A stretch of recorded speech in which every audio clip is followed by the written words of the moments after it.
እንችላለን። ደሴና ኮምቦልቻ አካባቢ ግን ያው እዛ አካባቢ ይንቀሳቀሱ የነበሩ ፋኖች በበርካታ ሁኔታ አካባቢው ላይ ጠንከር ያለ የጠላት እንቅስቃሴም ስላለ ከአሁን በፊት የድሮን ቴሽን ማዘዣውንም ጦሳም ላይ ጭምር ያወደብንበት ሁኔታዎች አሉ። እንደገና ጠግኖ ነው ወደ ስራ የገባው። በቀጣይም ጠንካራ ስራዎችን ወደፊት እንሰራለን ብለን እናስባለን። ቀጠናው ላይ ግን አንዳንድ የውስጥ ችግሮች ስለነበሩ እነሱን ችግሮች ፈትተናቸዋል። ቢሆንም ግን እነዛ የውስጥ ችግሮች ጠላት ላይ ከማተኮር ይልቅ ወገኑ ላይ ማተኮር ላይ የተመረኮዙ እና መሰረት ያደረጉ ስለሆኑ በስፋት እዛ አካባቢ ስራ እንዳንሰራ ማነቆ ሆኖን ከርሟል። አሁን እሱን ፈትተን የተጠናከረ ስራ እየሰራ ነው። በቀጣይም ሌሎች አካባቢዎች ላይ ጠላት በደንብ ከተመታ ደሴና ኮምቦልቻ ላይ ምንም ሊሰራ ስለማይችል እንጣበት ሰፊ ስለሆነ ለዛ ብለን ነው የተውነው። በተለይ በርካታ መሰረተ ልማቶች ያሉበት ሁኔታ አለ። በሰበብ አስባብ መሰረተ ልማቶችን አሰላሙ አለይኩም ወራህመቱላሂ ወበረካቱ። ውድና የተከበራችሁ ወደ ቻናሌ ቤተሰቦች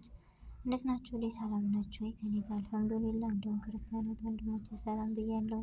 በያለንበት የዓለም ዳርቻ ሰላማችን ይብዛ። አላህ ሀገራችንን ሰላም ያደርግልን። ሁላችንም በዱዓ በጸሎት እንበርታ።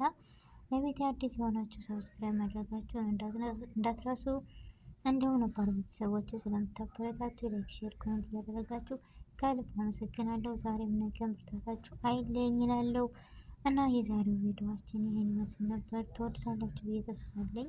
አላህ ሀገራችንን ደግሞ ሰላሟን፣ አንድነቷን፣ ፍቅርን፣ መተሳሰብ፣ መከባበርን ይመልስልን። ሁላችንም በዱዓ በጸሎት እንበርታ። ውድ ቤተሰቦች ጭንቀትን፣ ሀሳብን አላህ ያንሳልን፣ የሀገራችንንም አንድነት ይመልስልን።